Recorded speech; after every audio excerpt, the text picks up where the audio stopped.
Basketball returned to Thunder Bay this weekend with both the men and women's teams in action at the Thunderdome.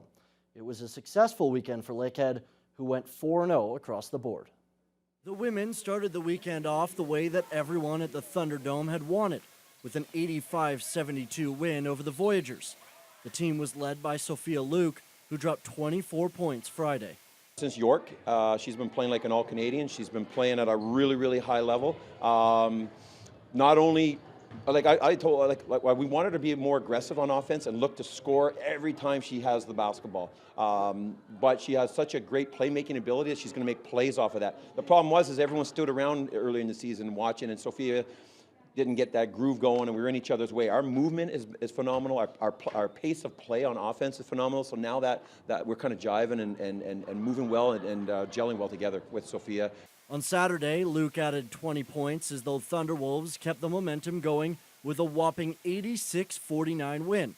The two wins set the women up for two big games next weekend against Toronto, where their playoff likeliness will be determined.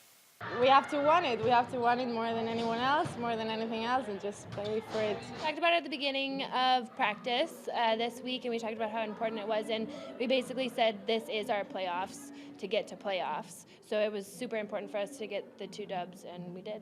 On the men's side, Friday's game featured the number 6 team in the country, Lakehead, versus the number 7 team, Laurentian.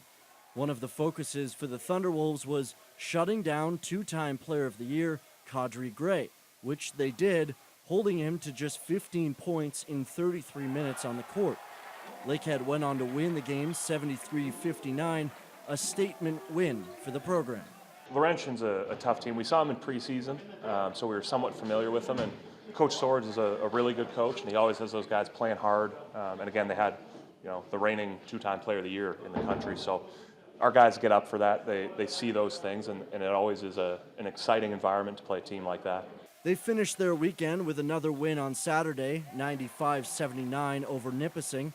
After being down by 6 after the first quarter, they held Nipissing to just 6 points in the second quarter, which changed the momentum of the game. They also went 5 of 8 from 3 in that first quarter, so you got to think at some point those percentages even out as long as we're contesting those threes. But they started kind of hot, and we were sloppy, maybe a step slow, but certainly rallied after that. Both the women's and men's team head back on the road next weekend.